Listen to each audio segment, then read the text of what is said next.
Here's a hot take. I can't stand the Monster Mash. Pow. The music is lame. The lyrics and vocals are mad corny. Don't even get me started on the video. They did the Monster Mash. We deserve better, and I think it exists. Werewolf for mitzvah, spooky, scary. Greetings, people of YouTube. Welcome back to Pick the Bass. Spooky season is huge. It's right up there with Christmas. So why are all the classic tunes so cheesy? I wanted to come up with a list of 10 songs that absolutely slay the Monster Mash. I started with two of the giants, Thriller and Ghostbusters. I then realized that while there's plenty of great modern spooky tunes to groove to, my list needed to be way more badass. So I put together a list of 10 punk rock songs to get spooky with this Halloween. I'll be listing them in release order. I know there's a ton of great songs that could have made the list, but these are my favorites. Feel free to list yours in the comments. Submitted for the approval of the Midnight Society. I call this one 10 punk rock songs for spooky season. Let's do this.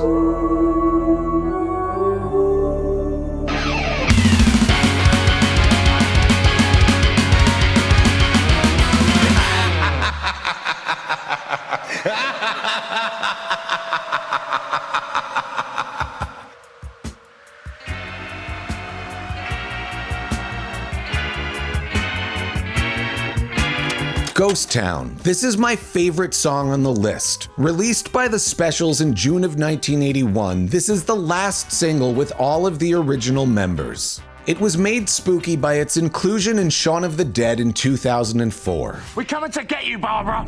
Shaun of the Dead is one of my favorite movies of all time and probably the only one from this century.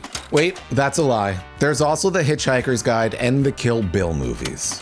The lyrics focus on urban decay, unemployment, and violence. It's far more depressing than it is spooky. The music, on the other hand, is incredibly dark and dreary, perfect for a spooky playlist. The song's video is such a great representation of how bleak life was in the UK in the early 80s. I don't think anyone misses Margaret Thatcher. While this one is way more reggae than it is punk, reggae and punk have been strange bedfellows for decades. Check out a bit of the intro.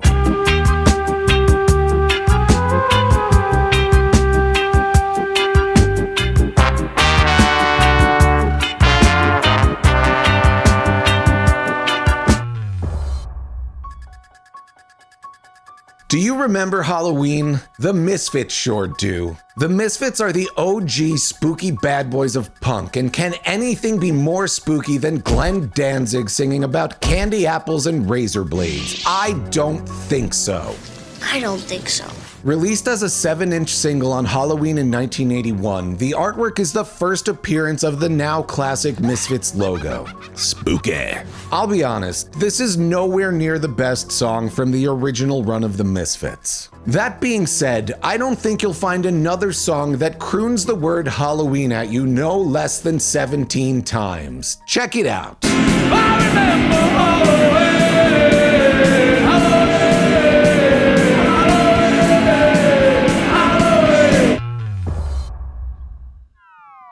When I was a kid, there was no movie that scared me more than Stephen King's Pet Sematary. I still have nightmares about Zelda.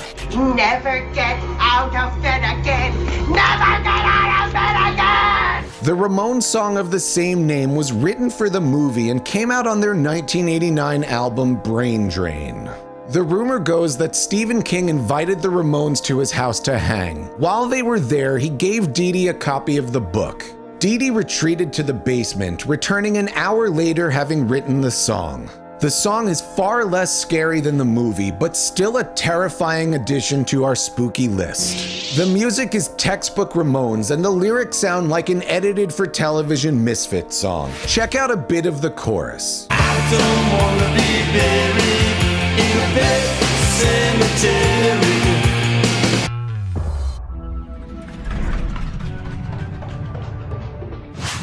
The Buffy theme came out in 1997 and is about as good as any theme tune can ever get. While it was written and performed by Nerf Herder, it never made it onto any of their albums. They had the basic song written without lyrics. They were trying to come up with something sci-fi themed, but weren't having any luck. The band was friends with Allison Hannigan. Because this one time at band camp... What's your name? She introduced them to Joss Whedon, who needed a theme tune for his new show. Nerf Herder gave Joss their instrumental track, and magic was made. While the actual song doesn't have vocals, I like to sing Buffy over and over while it plays. Buffy, Buffy, Buffy, Buffy, Buffy, Buffy. That's stupid. Give it a try.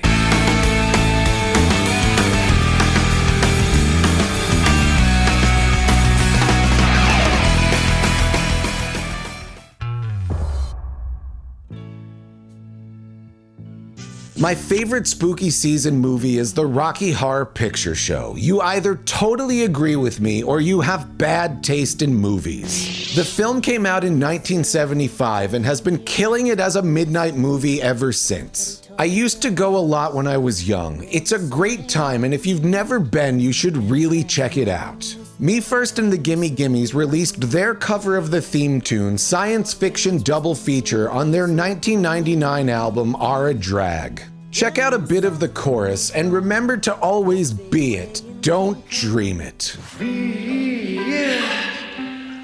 Don't dream it. Ow!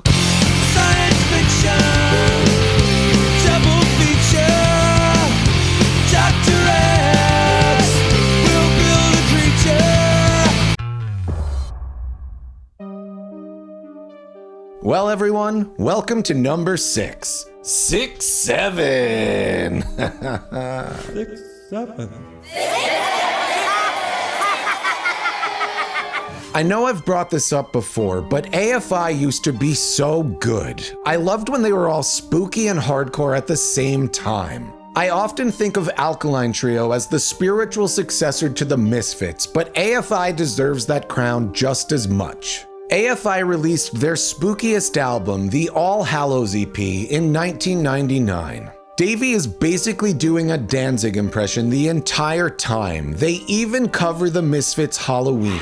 My favorite track on the album, and definitely the most spooky, is Total Immortal. Musically and lyrically, this is a pretty standard AFI song for the time, and that's why it's awesome. Hunter Bergen is criminally underrated and does not get enough props as a bassist. He's my favorite part of the band. His playing and tone are superb. Superb. Say it again. Superb. Check out a bit of the chorus.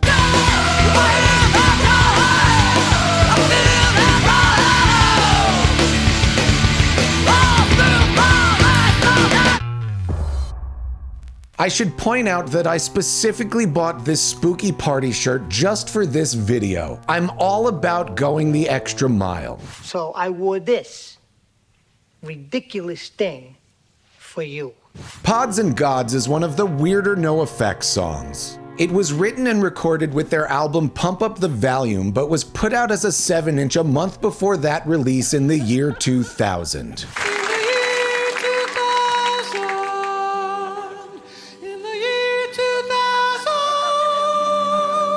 The lyrics are not really spooky, it's all about aliens. It certainly fits in with all the B-movie stuff that the Misfits were singing about though, so I'm counting it. Check it out. I don't believe in aliens. It's just I really don't care. I wouldn't mind some interplanetary friends until they come along in my own hemisphere.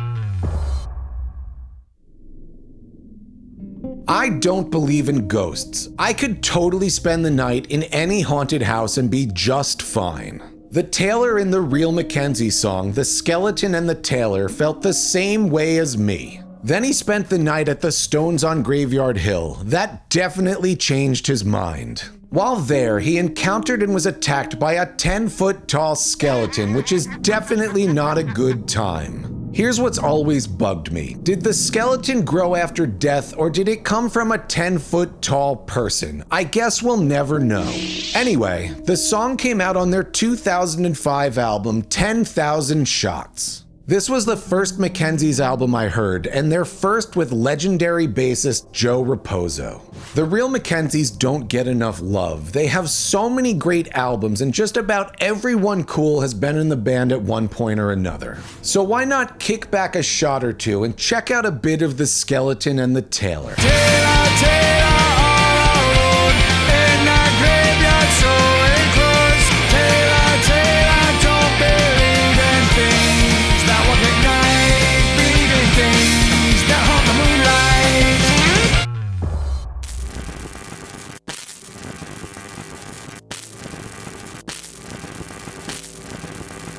Who watched iZombie? I sure did. It was a killer show. I was into a lot of the 2010 CW shows. That's how cool I am.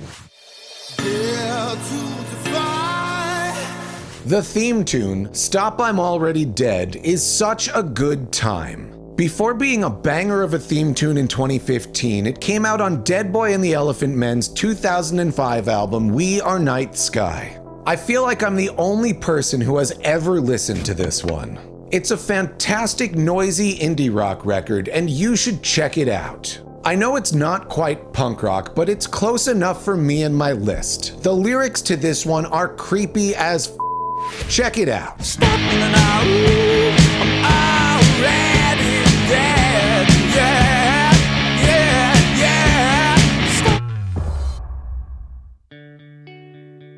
The final song of my spooky list is Break, from the 2024 Alkaline Trio album, Blood, Hair, and Eyeballs. It was so hard to pick a trio song. They have so many spooky bangers. I went with this one because I got tired of comparing tracks and reading lyrics, but also because this song totally rules. The chorus is super catchy. The lyrics are so Matt Skiba. He sings about werewolves, dungeons, Frankenstein, and blood.